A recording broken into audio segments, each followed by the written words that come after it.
Hey, what's up, everybody? Welcome back to the Film Fan Club. My name is Sam Carrico, and I just want to review for you real quick Goosebumps.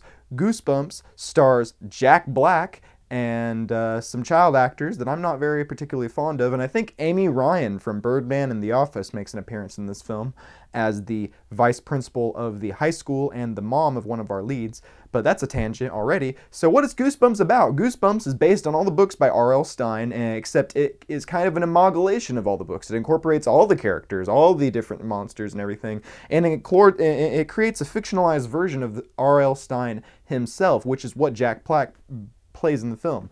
Anyways, it is about basically Jack Black. Why do I keep saying plaque? Jack Black. I don't know. Jack Black keeps playing. He's playing R.L. Stine, a fictionalized version of R.L. Stine, who has all these Goosebumps manuscripts, and inside the manuscripts are real monsters contained within the pages. And one night, our male protagonist, main character, I don't know his name because I didn't really pay attention because I didn't care about him that much, because I'll get into that in a second. Anyways, our main character accidentally opens up the manuscripts and releases the monsters out into the real world. So we have to, our main characters, R.L. Stine, his daughter, and the two boys, they have to track down all these monsters and get them back in the book. And anyways, it is a very fun Halloween kids film. It is, I'm really happy to say that because I watched maybe one or two episodes of the television show as a kid, but I was never really that aware of the mythology. I really was brought onto this film with a blank slate, and I didn't expect that much either of this film. It was really a nice surprise. Whenever I heard Jack Black was going to be in a Goosebumps film, I was just picturing his character from School of Rock, just hanging out with a bunch of kids, doing a bunch of corny jokes.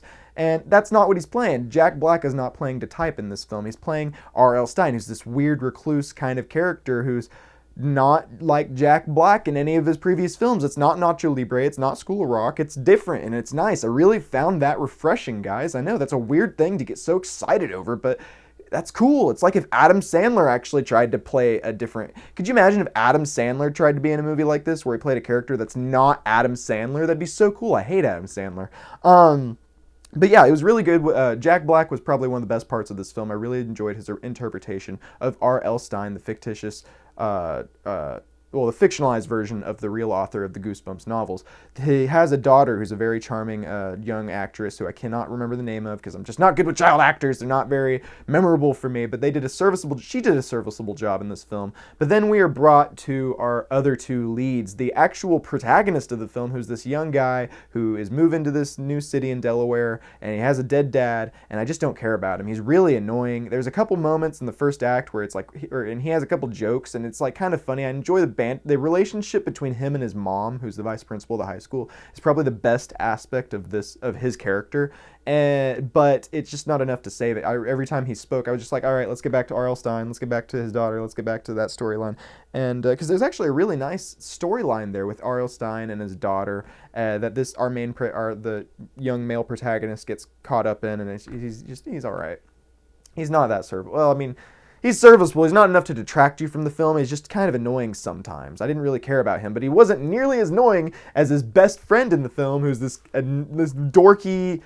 I don't know. It was just weird. I didn't care. I didn't care for the two male younger protagonists in this film. I really just to reiterate, I really appreciated R.L. Stine and his daughter. They were the really heart and soul of this film. I really liked that, and didn't like the other two guys. But that being said, they didn't ruin the film for me. It just kind of took away from a couple parts of it. A couple things that also took me away from the film was the really bad CGI of the, particularly the werewolf monster, and there was another one too that looked really bad. The abominable snowman. Those both look really cartoony, and it's just kind of, it's a little bit jarring, and, but then again, understanding that this is a kid's film, I can look past it because this isn't going to be looked at for Oscars. I'm just going to the movies to see, Halloween-esque themes and characters brought to life on the big screen and for a fun adventure. And I didn't really expect this to be scary. I didn't really expect it to be serious. I expected it to be light-hearted, Halloween fun, and that's what it was. There were a lot of kids at this show, at this screening that I went to last night. They were all having a blast. I've heard a lot of other reviewers on YouTube say that they don't know really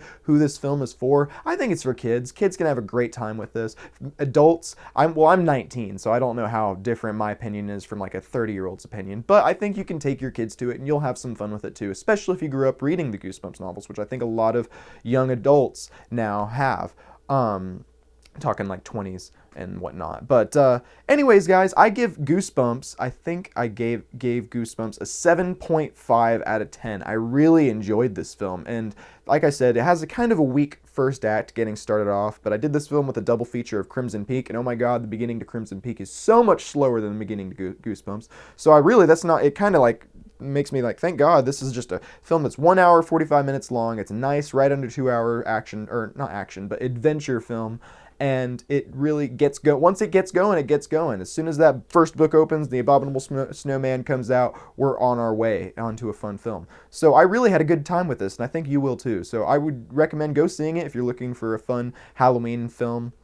Yeah, it's not really scary, but it's just a lot of Halloween elements and whatnot incorporated into one fun film. I think you guys will really enjoy it, so check it out. It's 7 out of 10, like I said. And I have lots of other movie reviews up right now. The Visit, Pan, The Walk, etc. So be sure to check all that out. And we also do a movie news show every other week, the Film Fan Club show, where we just talk about the latest in the world of movies and give our opinions on it. And then we have our Something Old, Something New segment, where we review an old movie and review a new movie. And then sometimes we have Twitter questions as well. So tweet us movie-related questions using the hashtag AskFilmFanClub, and you can see your name on our show.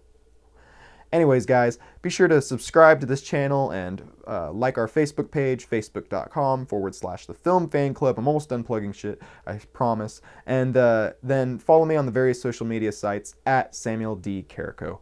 Whew! That's it. That's the Goosebumps movie. Be sure to watch it. It's fun. See you next time.